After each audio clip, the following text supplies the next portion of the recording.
గారికి అమ్మగారికి వందనాలు. మీ అందరికీ నా వందనాలండి. 30 సంవత్సరాల నుంచి తలనొప్పితో బాధపడుతున్నానండి. నేను ఎన్ని హాస్పిటల్ తిరిగాను, ఎన్ని చర్చిలు తిరిగానండి, నాకు తగ్గలేదండి. గురువారం శుక్రవారం 2 రోజులు మాత్రం తప్పకుండా తలనొప్పి వస్తుందండి.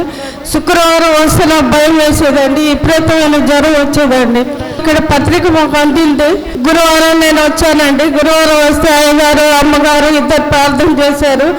7 వారాలు తిరగమన్నారండి. నాకు 7 వారాలు తిరిగానండి. 3వ వారంలో నాకు పైన టోపీ లాగా ఉంది, దాని కింద ఏమో ఏటపడతలు ఉండండి. గట్టిగా 3వ వారంలో తీసేశారండి. నోటమ్మటే రక్తం వచ్చింది. నాకు రక్తం వచ్చి పుక్కలిస్తే రక్తం గడ్డలుగా పడిందండి. ఆ రోజు నుంచి నాకు తలనొప్పి రావటం లేదు. నాకు గడ్డలు కూడా తగ్గిపోయినాయండి. నాకు జ్వరం వస్తే జ్వరం కూడా తగ్గిపోయిందండి. నాకు అది గొప్ప సాక్షి ఉంది. దేవుడు నాకు దీవించిన నాకు.